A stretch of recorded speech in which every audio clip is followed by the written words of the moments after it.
Bonjour, bienvenue dans l'édition du Grand Lyon. Nous sommes sur le plateau de la Duchère. Un drame s'est produit ici cette nuit. Derrière moi, deux jeunes de 16 et 20 ans ont été tués par balle.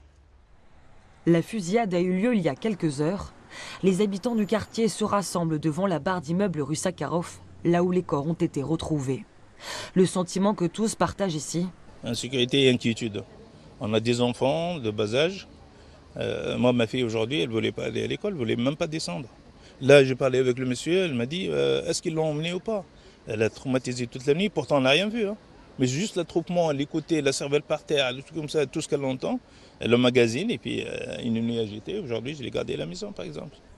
L'âge des victimes en ébranle plus d'un.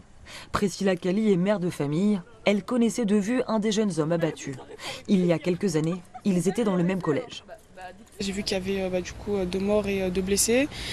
Et après, franchement, ça me choque, quoi. J'arrive pas à y croire et c'est triste. Le père de Priscilla Kali s'est installé ici il y a 10 ans. Le quartier, il le connaît bien. Il se dit même habitué à ces scènes de violence. La dernière fois, c'était vers le parc. La fois d'avant, c'était à Balmont déjà. Ils ont tiré sur des policiers. Et la fois d'avant encore, c'était des règlements de compte. Mais depuis peu, Didier Kali se sent angoissé. Ça me fait un peu peur quand même. Parce que moi, c'est souvent que je passe avec le bus, une balle perdue, c'est vite arrivé. C'est vite arrivé. Et c'est de plus en plus souvent. C'est la 4e fois que cette zone se retrouve sous le feu des balles depuis octobre dernier. Pour les riverains qui en ressentent le besoin, une cellule psychologique a été ouverte dans la mairie annexe de la Duchère.